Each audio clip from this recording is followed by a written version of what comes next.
going to show you semiotic analysis of Malin Kundang using Roland Barthes' semiotic theory. Before going to the analysis, let me give you a brief explanation of Roland Barthes' semiotic theory. Barthes is one of very researcher followers who focuses on narrative semiotics. According to him, narrative semiotics was structured from textual signifier called lexia that could be signified into 5 basic codes.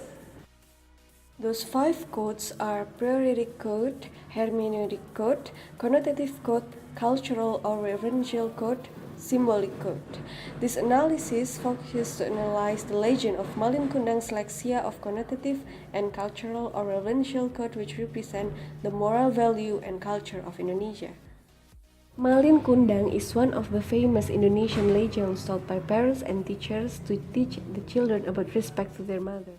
So, let's analyze the text based on the lexia that shows connotative code representing moral values in the story.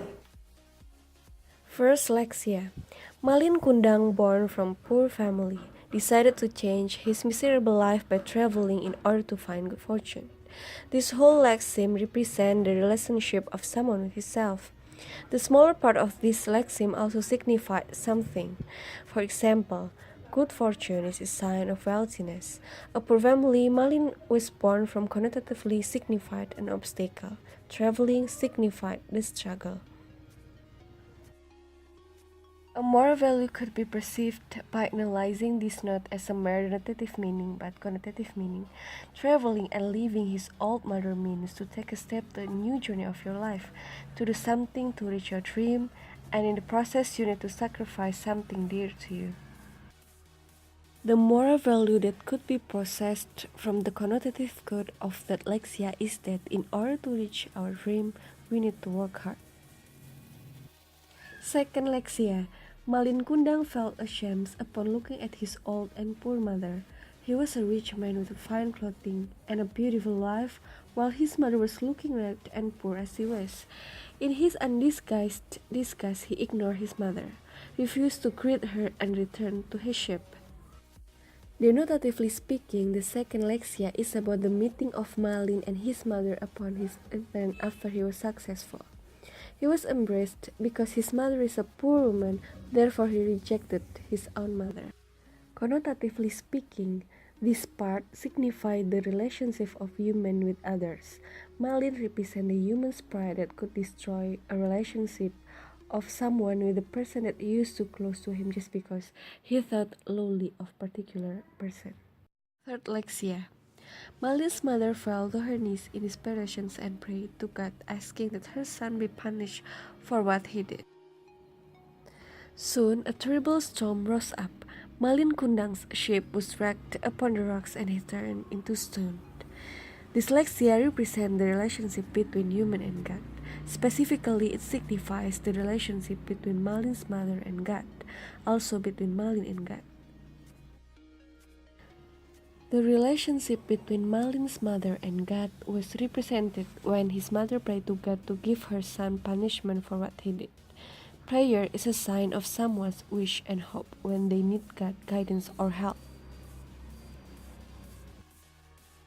Malin's attitude has broken his mother's heart.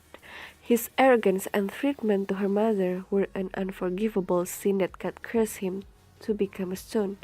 Being a stone, he couldn't do anything to redeem his sin, meaning that it was unforgivable. Thus, moral value that could be depicted from this lexia is that hurting your mother feeling is an unforgivable sin that one shouldn't do. Until today, a stone that from a certain angle resembles the figure of man on his hands and knees with his hands seemingly buried in the rock can still be found in Pantai Air Manis. It is said that Malin Kundang has been forced to stay there forever, begging forgiveness from his mother. Around this rocky figure, barrels and ropes have been carved into stone to represent the shipwreck washed up in the shore. And this tale of ungrateful son makes the tranquil Pantai Air Manis a legendary location that may offer some lessons in life. Connotative meaning tends to be cultural bound. The concept could be understood if we put signifier into cultural context.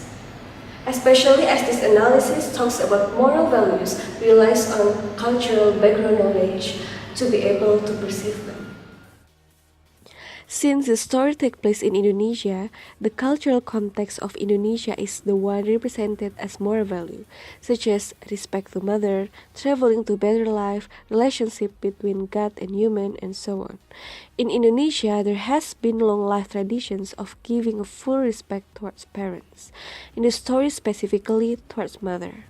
It is often said that God will be angry if you make your mother sad. It is a sinful thing to disrespect your mother, which is the main moral value of Malin Kundang. That was the analysis of Malin Kundang using Roland Barthes' narrative semiotic theory. If you are interested in his theory, just remember his quotes. A work has two levels of meanings, literal and concept. I'm Firda Febriana. I hope you enjoyed this video and thanks for watching.